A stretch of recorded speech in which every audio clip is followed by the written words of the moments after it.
And I think because of me being a composer and a euphonium player, I have a lot of opinions, maybe controversial opinions to some people about the state of music being written today for tuba and euphonium. And we can dig into that if you want. But before I make a lot of low brass players angry, which I'm happy to do, Yeah. I can take the fall. We don't have to get you involved, Brett. No, that's fine. Uh, That's cool. what would you describe is the difference between what you do with tuba and electronics and what most tuba players might perceive as quote unquote tuba and electronics? All right. I should warn you, like, this is what I did all of my stuff at Eastman about. Like, and my lecture recital was electroacoustic performance. So Nice. let me know if I go too hard. It's a long form podcast, baby. Okay. Let's All go. right. Let's go there. All right. So most of the time, okay, well, I'm doing a recital April 2nd. I'm calling it a tuba and electronics recital. And basically, what I want to do is show people what most people think with a tuba and electronics piece, and then show what I do. So the first half of the recital is all like instrument with a tape part. So as Paul Reller would call it, like a karaoke piece. And I think that's what most people imagine when they think of a tuba and electronics piece.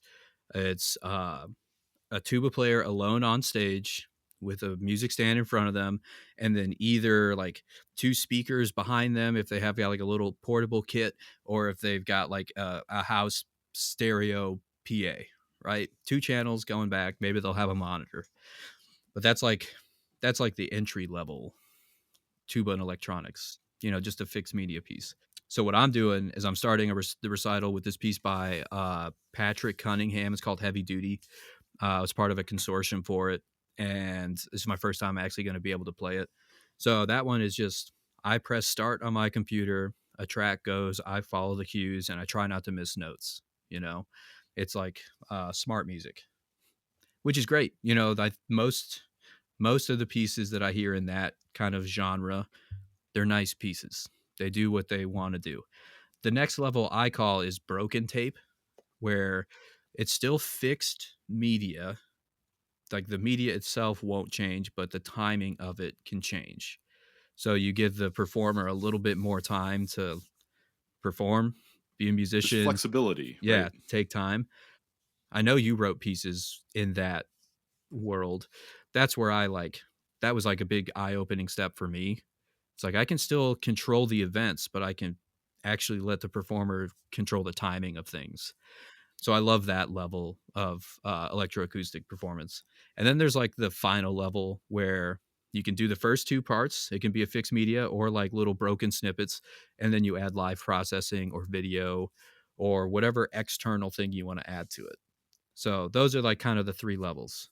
The third level being the most inclusive encompasses a lot of different pieces that don't get performed that often because it's usually more than just stereo. So you can have like quadraphonic, oct, you can have 5.1, Like whatever kind of surround setup. sound, basically, right? Yeah, Yeah. you're increasing what's coming out, the number of channels coming out, usually live processing using some kind of DAW or like distortion loop pedals or whatever you want to do. And then some kind of like, yeah, fixed element. But I like to do a lot of stuff with video too. I'm still on the quest to find like a good generative video thing. I've been trying to get something where I can just play and the audio is reacting or like triggering stuff in my video. I can get like 60% of what I want, but I can't Yeah. figure out the final step where it's cool and like more than Yeah. just like grids with shapes showing up when I hit a Right. certain amplitude. I was doing that yesterday. I spent like 6 hours yesterday in Ableton. There's a bunch of like Max for Live devices you can use in Ableton for video. And I got one that was like somewhat cool, but it takes forever. What was your question? Oh, Yeah. The difference performance. between what most tuba players think of when they think of tuba Gotcha. and electronics, and how your tuba and electronics, what that is. Yeah. All right. All right. So I was using my recital as like kind of like a scaffolding. So my first piece, tuba and electronics, Patrick Cunningham, heavy duty. And then I'm doing, and I'd actually be curious your thoughts on this. I haven't disclosed this publicly to anybody, but I'm doing the Hindemith tuba sonata, but there's like a Frank Zappa esque accompaniment for it. Whoa. Have you heard Yeah. that? No, I love what you're describing though. It's great. All right, it's Yeah. this guy named Josh Oxford, taught at Ithaca. He might still teach at Ithaca, but he made this accompaniment version for a tuba player named Aaron Tyndall, and then I have those files, and I'm putting it into Max, and I can trigger, all the sound files within the movements, and just kind of like play the piece by myself. So that's like the broken tape piece. I'm doing a piece with video. I'm doing Debussy's Syrinx, if you know that piece. But that one, I'm trying to get the live video figured out where the tuba, I want it to be not amplitude based, but based on the frequency that I'm playing in the kind of effects. And that's really hard to do because you have to mic it the same way every time you rehearse the piece so that if your mic's too far away, it won't get the low end content as well. You're like, dang it, I wanted the colors to change in the low register, but it's not. But I'm working on it. I'm tweaking it. Yeah. And then Nice. I'm writing a piece for it, Tuba and Electronics, where I'm performing with Ableton Live, a lot of processing, some video elements as well. And I'm doing something else on it. I don't remember. Oh, Andrew Noseworthy. Oh, His nice. piece. They want to be the actual sun.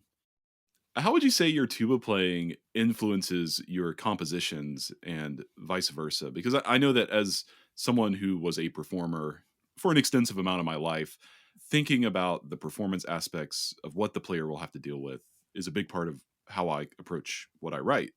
So, do you feel that way, or are there other ways that the tuba influences what you do?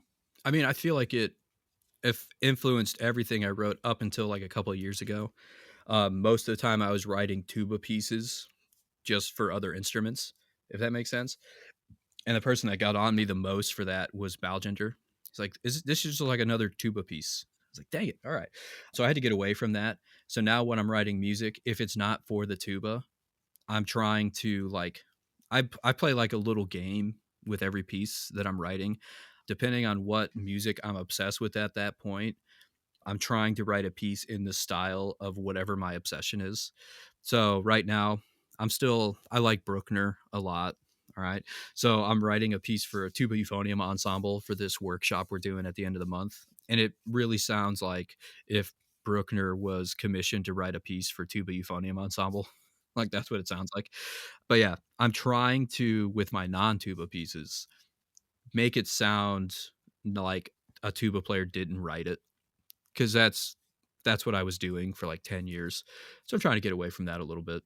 So I'm writing this like chamber ensemble piece right now for a festival in June. And I'm just trying to do totally new compositional practices with it. I want to write a new piece, you know? Yeah. I'm trying new tricks rather than doing the same thing I always do.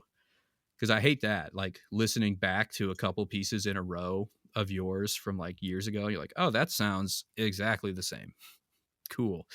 We just did a recital here, electronic music recital, and I played two pieces, one from when I was at USF and then one from when I was at Eastman. And I was like, well, these are the same piece with slightly different sounds and a slightly different duration, but Yeah. they're the same piece. So trying to get out of that. When did you stop writing euphonium pieces? Like when did you like transcend that headspace? You're like, I'm just going to write a piece of music.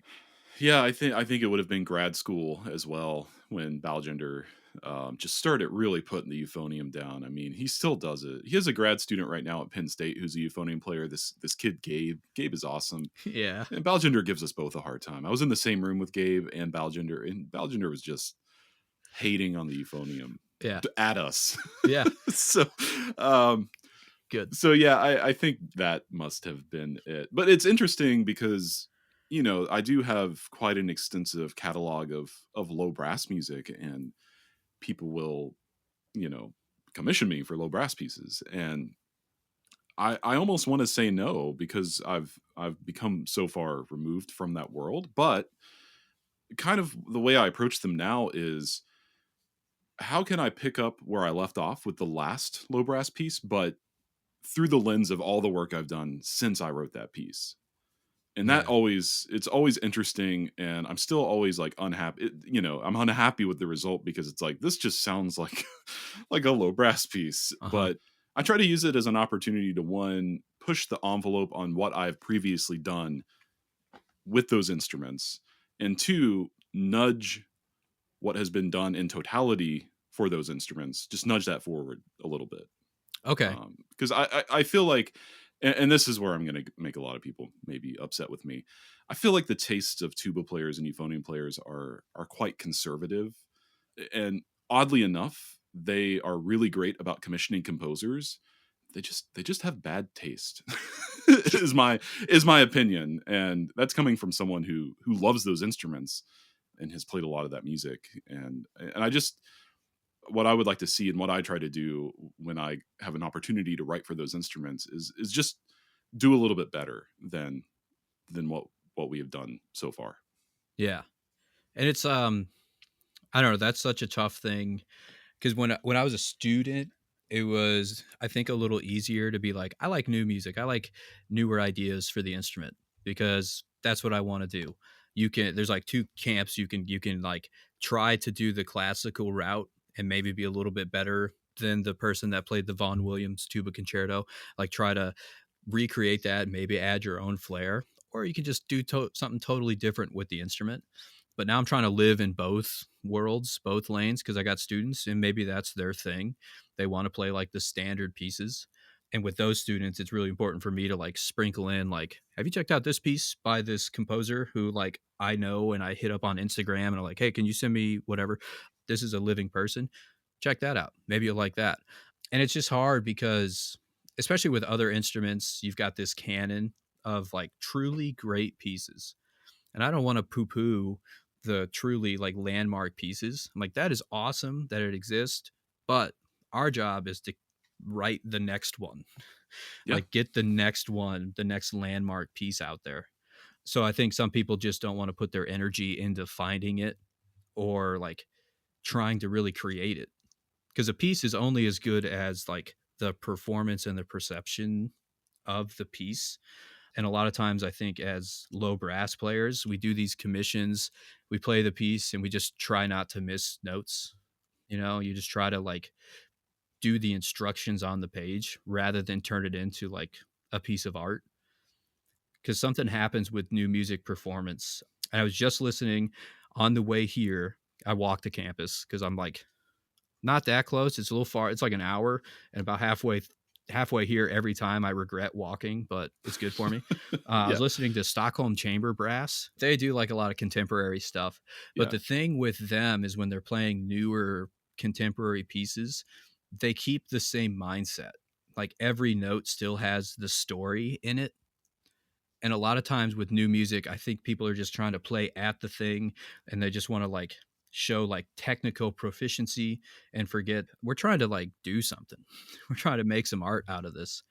And I think that gets lost a lot of times in contemporary performance, especially like low brass.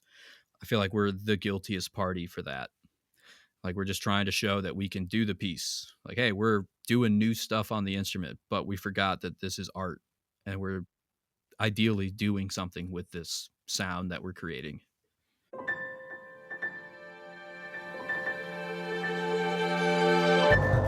Thank you so much for tuning in to Micromaker by Loose Leaf Transmissions. We hope you enjoyed this brief glimpse into the inner workings of the creative life. If this resonated with you, be sure to check out the full conversation on Music Maker with Tyler Klein, a podcast exploring craft and process, philosophy and inspiration, and the honest, often messy parts of being an artist, creative uncertainty, purpose and identity, and resilience. You can find Music Maker wherever you get your podcasts or by visiting musicmakerpodcast.com.